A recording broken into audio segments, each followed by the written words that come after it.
Alasan sepi pembeli, puluhan pedagang OAP menolak pindah ke pasar modern.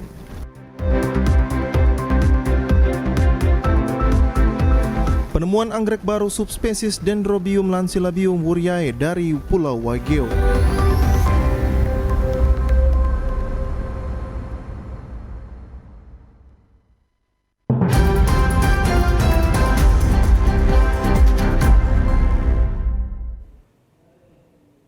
Selamat petang saudara, berita Papua Barat hari ini kembali hadir menjumpai Anda, edisi Kamis 15 Desember 2022. Sejumlah informasi dari daerah di Papua Barat akan kami hadirkan untuk Anda. Bersama saya Susan Mampioper, inilah Papua Barat hari ini selengkapnya. Saudara, puluhan pedagang asli Papua yang masih berjualan di Pasar Boswesen, Kota Sorong, kembali melakukan aksi demo ke kantor Wali Kota Sorong. Mereka menolak untuk pindah ke pasar modern karena pembeli sepi. Aksi demo puluhan pedagang asli Papua yang mayoritas mama-mama Papua kembali mendatangi kantor Wali Kota Sorong pada Kamis 15 Desember 2022. Mereka datang dengan membawa pamflet dan spanduk yang bertuliskan Pasar Boswesen, pasar bersejarah. Selain itu mereka mendesak Pemkot Sorong stop pembongkaran paksa di Pasar Boswesen. Puluhan pedagang yang mendatangi kantor Wali Kota Sorong untuk menemui PJ Wali Kota Sorong, namun tidak diizinkan untuk masuk karena pintu gerbang ditutup dan dikunci. Masa kemudian melakukan orasinya di depan pintu gerbang. Dalam tuntutan itu ada 8 poin, yakni mereka menolak Pemkot Sorong melakukan penggusuran Pasar Boswesen. Seluruh pedagang Pasar Boswesen tetap akan bertahan sampai kapanpun demi hak hidup yang sudah dirampas oleh pemerintah Kota Sorong.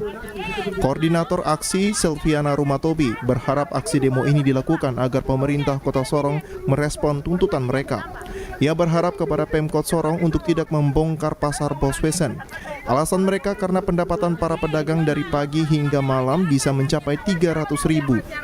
Jika dibandingkan mereka berjualan di pasar modern, pendapatan mereka tidak mencapai 100.000. Berjualan di Pasar Boswesen itu kami rasa bahwa kami punya piring makan yang paling pas, akurat buat kami mama-mama Papua yang ada di Kota Sorong, bahkan yang berjualan di khusus Pasar Boswesen itu kami rasa nyaman di Pasar Boswesen. Ketika pemerintah bongkar itu dia tidak berdiskusi dengan kami mama Papua. Tiba-tiba dia bangun pasar modern, dia suruh kami masuk. Oke, kami turut. Pertama kami turut masuk ke dalam. Tetapi apa yang kami dapat di sana? Kami duduk dari satu hari full, tidak seperti yang pendapatan yang kami dapat di Pasar Boswesen. Pasar Boswesen itu kami duduk dari pagi sampai sore, tidak menutup kemungkinan bagi kami. Kami dapat sampai 300.000, 400.000 satu hari. Kami masuk ke pasar modern itu 100.000 kami tidak dapat dalam satu hari. Puluhan pedagang mengaku akan tetap menempati Pasar Boswesen. Bahkan mereka akan mengancam melawan pemerintah bila Pasar Boswesen dibongkar.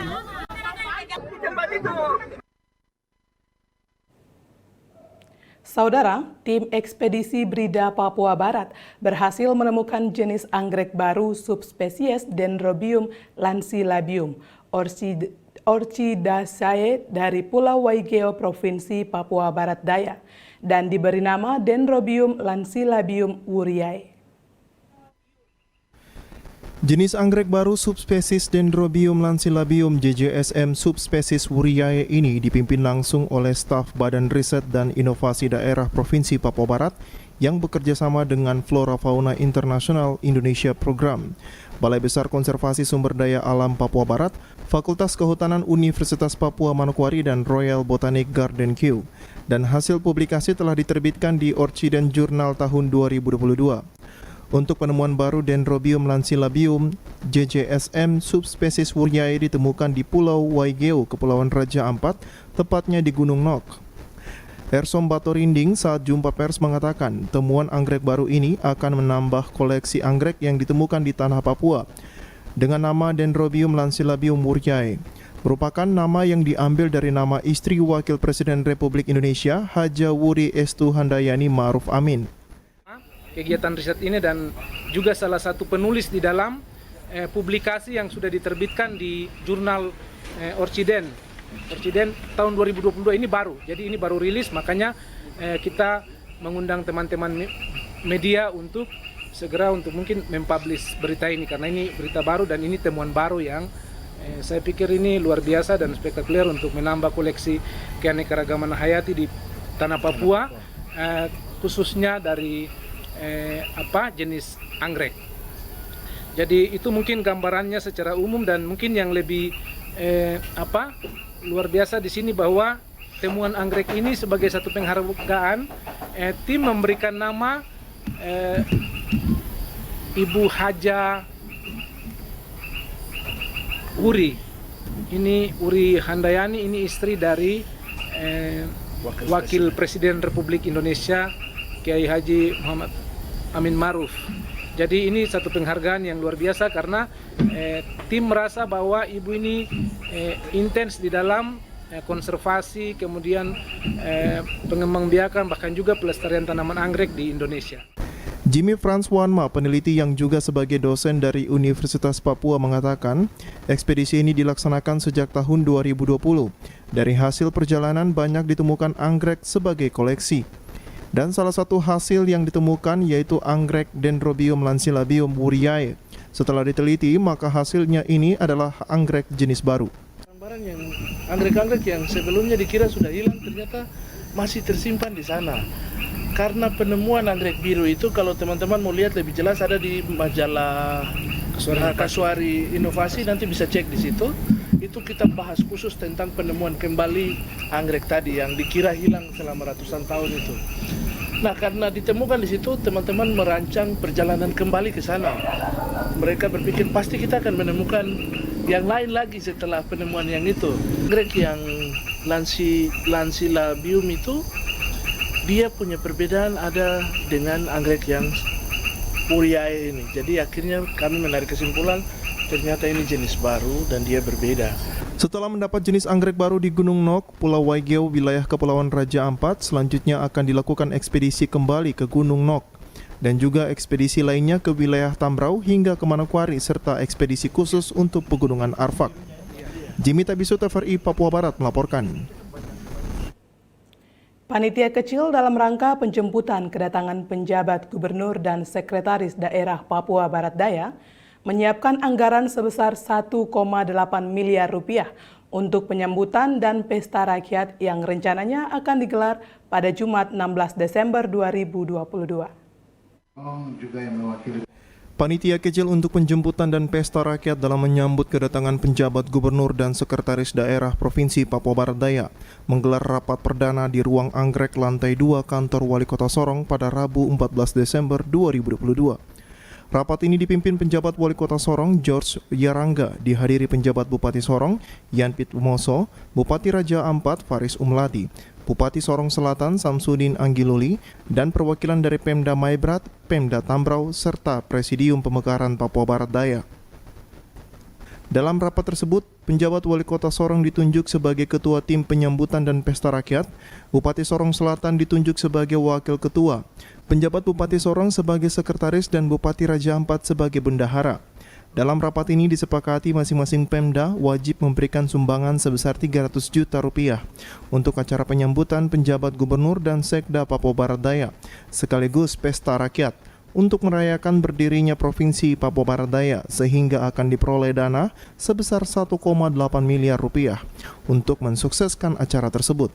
Hari ini kita menghadirkan Bupati dan Wali Kota Sorong Raya yang mana membicarakan persiapan untuk penyambutan, penjemputan penjabat Gubernur Papua Barat Daya dan penjabat Sekda Papua Barat Daya yang insya Allah rencanakan hari Jumat beliau akan tiba di sini, dengan itu juga ada tim dari Kemendagri yang juga akan membantu Pak penjabat Gubernur Papua Barat Daya, sehingga tadi kami sudah sepakat bersama semua bupati-bupati kita sudah sepakat juga masing-masing menabung 300 juta, jadi 1,8 ya, 1,8 ini kita berharap panitia yang sudah bentuk per seksi itu akan menyusun yang rasional ya. Ini adalah semangat dan sukacita dari seluruh masyarakat Sorong Raya atas perjuangan yang cukup panjang untuk menghadirkan Provinsi Papua Barat Daya ini, sehingga kita berharap bahwa ini kita memberikan kesempatan dan tentunya pemerintah akan mengatur ini untuk penjemputan. Prosesinya akan diatur sehingga hari Jumat kebetulan juga karena pasti harus ada penjabat gubernur melakukan sholat Jumat sehingga kita mengatur waktu yang baik sehingga semua di hari Jumat itu dapat berjalan semua dengan baik. Rencananya proses penyambutan penjabat gubernur Muhammad Musaat dan Sekretaris Daerah Provinsi Papua Barat Daya Edison Siagian akan dilakukan pada Jumat 16 Desember 2022 di halaman upacara kantor Wali Kota Sorong. Rencananya penyambutan akan dimulai dengan prosesi adat suku Malamoy sebagai pemilik hak ulayat Ibu Kota Provinsi Papua Barat Daya.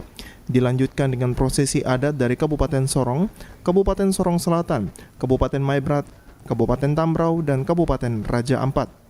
Panitia juga akan mengatur sedemikian rupa karena pada hari tersebut penjabat Gubernur Papua Barat Daya Muhammad Musaat akan melaksanakan sholat Jumat.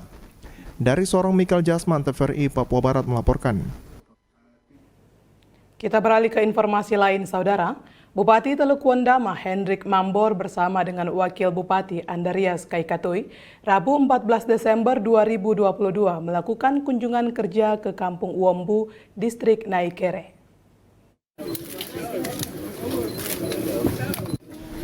Distrik Naikere merupakan wilayah yang termasuk terpencil dan terluar di Kabupaten Teluk Wondama. Beberapa kampung sampai saat ini belum terhubung dengan akses jalan darat sehingga hanya bisa dijangkau dengan helikopter atau berjalan kaki selama berhari-hari. Bupati dan Wakil Bupati didampingi Dandim 1811 Peradaban Teluk Wondama Letkol Infantri Saheri, Wakapolres Teluk Wondama Kompol Wilhelm Mustiwo, dan juga para pimpinan OPD Kabupaten Teluk Wondama dalam kunjungan kerjanya itu berkesempatan melakukan penanaman perdana tanaman buah-buahan hasil okulasi antara lain rambutan dan alpukat yang disiapkan Dinas Lingkungan Hidup dan Pertanahan untuk dibagikan kepada masyarakat. Selain buah-buahan seperti rambutan dan alpukat, Dinas Lingkungan Hidup dan Pertanahan juga menyiapkan bibit pohon buah hitam yang merupakan tanaman endemik Wondama. Melalui pembagian tanaman buah-buahan hasil okulasi itu diharapkan Distrik Naikere khususnya Kampung Wombu ke depan bisa menjadi sentra buah-buahan yang bisa membantu mendongkrak perekonomian masyarakat setempat. Ini akan menjadi salah satu sumber produksi buah-buahan, dalam hari ini rambutan atau alpukat, untuk menjadi sumber pendapatan bagi masyarakat di Naikere. Selanjutnya dalam acara tatap muka dengan masyarakat, Kepala Distrik Naikere George Ramar melaporkan beberapa permasalahan utama yang dihadapi masyarakat setempat, seperti layanan pendidikan dan kesehatan yang belum maksimal karena terkendala keterbatasan sarana dan prasarana, jalan penghubung antar kampung yang kondisinya memprihatinkan, hingga proyek rumah rakyat yang menjadi jatah Distrik Naikere ternyata tidak dibangun di Naikere. Menyebut nama Distrik Naikere pasti dia sudah bayangkan wilayahnya. Dia sudah bisa bayangkan setengah matinya. Dia sudah bisa bayangkan capeknya. Namun itu bukan ukuran bagi kami semua. Menanggapi kondisi yang dihadapi masyarakat di Distrik Naikere, Bupati Hendrik Mambor meminta jajarannya agar memberi perhatian khusus terkait kondisi jalan di Naikere. Bupati meminta Dinas PUPR melakukan koordinasi dengan Pemprov Papua Barat maupun Balai Jalan agar bisa dicarikan solusi yang tepat. Dari Wasyor Teluk Wondama, Zek Adonara, TVRI Papua Barat melaporkan. Informasi selanjutnya akan hadir setelah jeda berikut ini. Tetaplah bersama kami.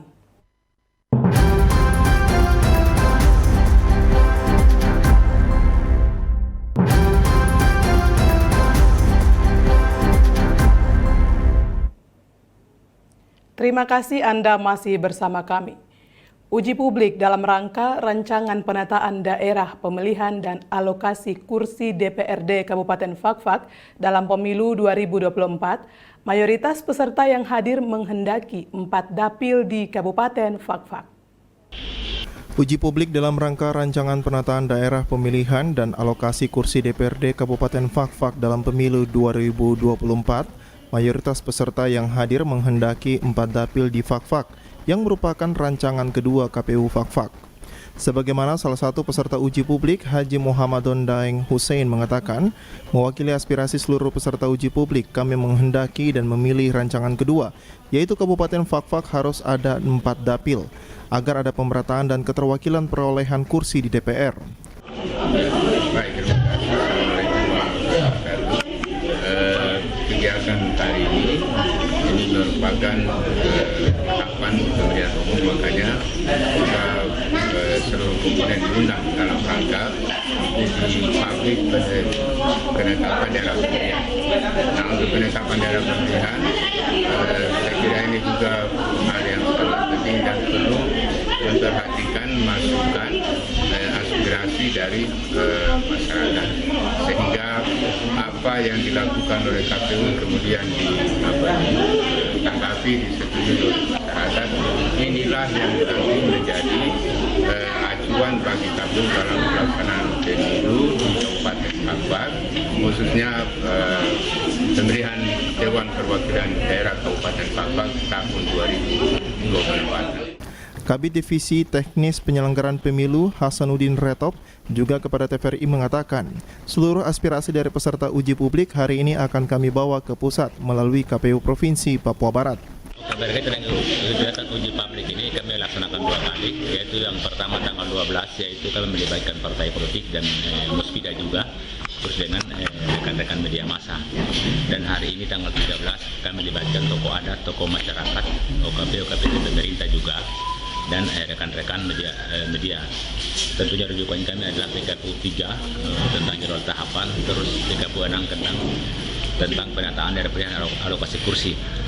Tentunya rancangan yang kami buat itu ada dua rancangan, yaitu rancangan pertama yaitu dapil lama, yaitu 3 dapil. Sementara rancangan baru yang kami buat yaitu rancangan 2 yaitu 4 daerah pemilihan.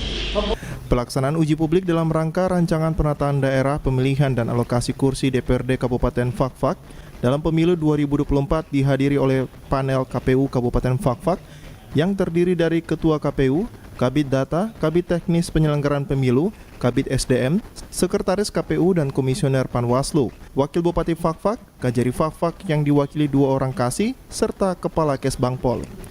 Dari Kabupaten Fakfak, Frans Tamela, TVRI Papua Barat melaporkan. Dalam rangka mewujudkan transformasi informasi program pembangunan serta data bagi masyarakat Kampung Sidei, Selasa 12 Desember 2022, Bupati Manokwari melaunching Kampung Digital Sidei. Tingkat kabupaten. Berada pada era digitalisasi, maka transformasi berbagai program pembangunan pemerintah di setiap tingkatan sangatlah dibutuhkan oleh masyarakat. Untuk itulah, pemerintah Kabupaten Sidei bersama dengan pendamping kampung menciptakan inovasi baru yakni Kampung Digital. Kampung Digital Sidei resmi di-launching oleh Bupati Manokwari Hermus Indo pada pembukaan rapat koordinasi Dinas Pemberdayaan Masyarakat dan Kampung bersama pemerintah distrik, kelurahan dan kampung serta pendamping kampung. Bupati Manokwari dalam sambutannya menyampaikan upaya yang dilakukan dalam menjadikan kampung digital merupakan langkah tepat sebagai pembuktian jika Kampung Sidei bukan lagi kampung yang tertinggal. Ya, kami juga mengapresiasi bahwasanya upaya untuk membangun transformasi pembangunan di Kabupaten Manokwari digelontorkan dan dibangun tidak hanya ada di kawasan perkotaan, tapi juga ada di kawasan perkampungan atau distrik dan juga kampung-kampung. Kenapa? Karena memang ya kita buktikan bahwa daerah kita kadang mendapatkan persepsi dari saudara-saudara kita yang luar bahwa kita Papua ini tertinggal dalam banyak aspek. Semakin berkembangnya dunia sehingga setiap orang yang dituntut untuk mampu beradaptasi dengan perkembangan zaman, ucapan selamat disampaikan kepada Kampung Sidei yang telah berinovasi dalam kampung digital. Bupati berharap sumber daya manusia pun dapat ditingkatkan sehingga pengelolaan kampung digital dapat terus berjalan. Nah, itu saya juga mengucapkan selamat dan sukses kepada Kampung Sidei yang hari ini sudah diresmikan dan digitalisasinya sebagai kampung digital. Yang mudah-mudahan jangan diresmikan saja kemudian nanti tidak digunakan. Ya, sumber daya manusia kita di kampung tetap dilatih untuk bisa mengoperasionalkan sistem ini dengan baik, dan juga kita berharap kalau ada informasi pembangunan di kampung yang baik segera diupload, ya segera diupload supaya diketahui. Kemudian juga nanti ya dibuat fitur-fitur yang menarik dan bisa ya diakses oleh seluruh masyarakat di Manokwari. Selain melaunching Kampung Sidey sebagai kampung digital, pada pembukaan rapat koordinasi Dinas Pemberdayaan Masyarakat dan Kampung dilakukan juga penandatanganan kerjasama lanjutan antara Pemda Manokwari dan 4 BUMDes di dataran Warpramasi dalam rangka penyediaan beras bagi ASN di lingkup Pemda Manokwari. Arina Irianan, TVRI Papua Barat melaporkan. Sebagai sekolah menengah kejuruan atau SMK di Provinsi Papua Barat yang ditunjuk sebagai SMK Pusat Keunggulan tahun 2022, SMK Negeri 2 Manokwari menyelenggarakan workshop penyusunan dokumen administrasi BLUT atau Badan Layanan Umum Daerah Program SMK Pusat Keunggulan tahun 2022. Workshop ini memberikan penjelasan terkait SMK Negeri 2 Manokwari untuk dapat menjalankan program Badan Layanan Umum Daerah. Memang program ini masih sangat baru dan dihadapi oleh SMK Negeri 2 Manokwari, sehingga pemerintah provinsi melalui Dinas Pendidikan Papua Barat diharapkan dapat memberikan program yang memang sudah diterima oleh SMK. Karena dalam penyelesaian administrasi masih sangat kesulitan, sehingga perlu kehadiran dirinya mewakili pemerintah Papua Barat memberikan masukan, supaya BLUD sebagai salah satu administrasi yang menjalankan keuangan ke depannya bisa berjalan dengan baik. Diberikan oleh SMK 2, maka mereka minta supaya ada pemberian penjelasan untuk bisa menjalankan program ini. Sehingga kami diundang dari provinsi, Pak Gubernur diundang dan kami diutus oleh Bapak Gubernur untuk memberikan arahan ke sini dan menjelaskan daripada semua program yang ada. Karena memang program ini masih baru ya, yang memang dihadapi oleh Ibu Kepala Dinas, Ibu SMK, Kepala Sekolah SMK 2, sehingga pemerintah provinsi melalui Dinas Pendidikan Provinsi Papua Barat dapat memberikan program yang memang sudah diterima oleh SMK.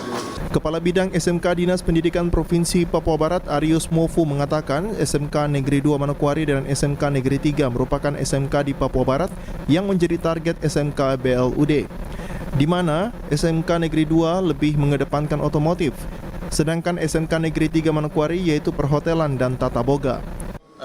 SMK Negeri 2 ini salah satu dari beberapa SMK di Papua Barat yang menjadi target untuk naik ke SMK BLUT. Jadi SMK Negeri 2 Manokwari, SMK Negeri 3 Manokwari. Ya, kalau SMK Negeri 2 itu justru yang dikedepankan jual ini adalah otomotif. Kalau SMK Negeri 3 Manokwari itu hotel dan juga ada juga tata boga ya. Itu. Sementara itu, Regina Wutoi mengatakan ini adalah persiapan mereka membuka Badan Layanan Umum Daerah dengan duduk bersama pemerintah Provinsi Papua Barat dan Dinas Pendidikan guna mempersiapkan dokumen ini ke depan, karena sebelumnya pelaksanaan ini pihaknya telah menurunkan magang para guru-guru SMK 2 dan kunjungan industri bagi siswa-siswi untuk mempersiapkan BLUD di SMK Negeri 2 Manokwari. Persiapan pembentukan Badan Layanan Umum Daerah khususnya di Teknik Kendaraan Ringan Otomotif SMK Negeri 2. Puji Tuhan di hari ini kita boleh duduk bersama dengan pihak pemerintah Provinsi Papua Barat dan Dinas Pendidikan untuk menyiapkan layanan ini ke depan, di mana kami akan siapkan dokumen. Karena sebelum pelaksanaan ini kami sudah menurunkan magang pada guru-guru kami khususnya ke pihak Toyota dan sudah melakukan magang.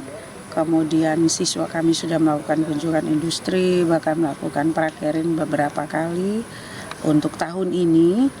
Dan juga pihak Toyota sudah ke sekolah, lingkungan sekolah melihat fasilitas kami, workshop atau tempat bengkel kami.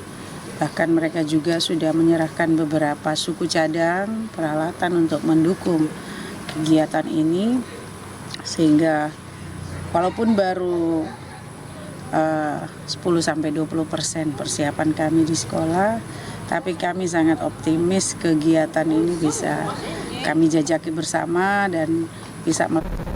Dalam waktu dekat, SMK Negeri 2 Manokwari akan membuka Teaching Factory di Kompleks Perkantoran Gubernur Papua Barat sehingga diharapkan program BLUD SMK 2 bisa selangkah lebih maju di Papua Barat. Natalindo Kerwai, TVRI Papua Barat melaporkan. Sementara itu, Saudara, SMK Negeri 2 Manokwari juga siap mendukung peraturan pemerintah terkait dengan PP 106. SMA SMK akan dikembalikan ke kabupaten kota dan tidak lagi ditangani oleh Dinas Pendidikan Provinsi Papua Barat. Menyikapi hal tersebut, Kepala SMK Negeri 2 Manokwari, Regina Wutoy, kepada media ini mengatakan, dengan adanya peraturan pemerintah PP 106 terkait SMA SMK akan dikembalikan ke kabupaten kota dan bukan lagi di Dinas Pendidikan Provinsi Papua Barat. Dirinya sepenuhnya mempercayakan hal itu kepada pemerintah yang mempunyai tugas dan tanggung jawab pengurusan administrasi dan lain sebagainya. Secara khusus SMK Negeri 2 Manokwari yang pastinya ada bagian-bagian terpenting yang menjadi pertimbangan pemerintah. Regina menambahkan, secara khusus untuk SMK Negeri 2 Manokwari, posisi di provinsi dan kabupaten sama saja. Sehingga dirinya bersyukur walaupun di masa transisi SMA SMK harus balik ke kabupaten. SMK 2 tetap ada di provinsi dalam menjalankan program pusat keunggulan. Manokwari menyikapi PP 106 di mana tanggung jawab pengurusan administrasi dan lain sebagainya dikembalikan ke kabupaten kota. Kami ke Kabupaten Manokwari secara khusus kami tetap mendukung program pemerintah ini. Ada mungkin bagian-bagian terpenting yang menjadi pertimbangan pemerintah untuk SMK Negeri 2 Manokwari, posisi di provinsi dan kabupaten sama saja. Diketahui saat ini di Manokwari terdapat 2 SMK pusat keunggulan, yaitu SMK Negeri 2 Manokwari dan SMK Negeri 1 Manokwari. Natalindo Kerwai, TVRI Papua Barat melaporkan.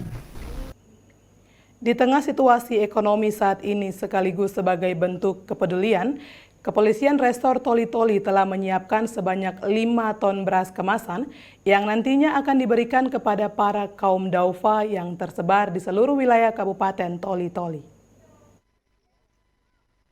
Beginilah situasi saat jajaran Kepolisian Resort Toli-Toli menyambangi lokasi tempat pembuangan sampah akhir yang berada di Kabinuang, Kelurahan Nalu, Kecamatan Baulan. Puluhan pemulung yang tengah beraktivitas langsung berhenti sejenak dan diarahkan untuk mendapatkan pembagian beras berbentuk kemasan sebanyak 10 kg yang dilakukan secara bergilir. Raut wajah para pemulung yang mengais rezeki di TPAS Kabinuang nampak ceria usai mendapatkan beras secara cuma-cuma yang diberikan oleh aparat kepolisian. Paket bantuan beras yang diberikan oleh pihak kepolisian di daerah ini merupakan langkah awal dengan menyasar para pemulung di mana nantinya akan dilanjutkan kepada para penarik becak, yatim piatu dan buruh panggul yang bekerja di pelabuhan laut. Dari segi kita ada dapatkan bantuan, kita salurkan ke masyarakat yang membutuhkan. Kita lihat kondisi lingkungannya saat ini tempat pembuangan akhir, kita membantu meringankan beban masyarakat yang sedang berusaha mencari nafkah buat keluarganya. Karena kita lihat sendiri tadi kita tanyakan banyak yang orang tuanya sakit sehingga anaknya harus bekerja. Mudah-mudahan apa yang kita beri bantuan ini bisa bermanfaat, bisa meringankan beban mereka. 5 ton beras telah disiapkan untuk diberikan kepada para kaum duafa yang nantinya disalurkan melalui 10 polsek yang berada di wilayah hukum Polres Toli-Toli. Diharapkan dengan bantuan paket beras tersebut dapat meringankan beban sekaligus memenuhi kebutuhan hidup para kaum duafa di tengah kondisi ekonomi saat ini. Muhammad Sabran, kontributor TVRI Sulawesi Tengah. Saudara, informasi tadi sekaligus menutup jumpa kita pada Papua Barat hari ini, edisi Kamis 15 Desember 2022. Mewakili seluruh kerabat kerja yang bertugas, saya Susan Mampioper undur diri dari hadapan Anda. Terima kasih atas kebersamaan Anda dan sampai jumpa.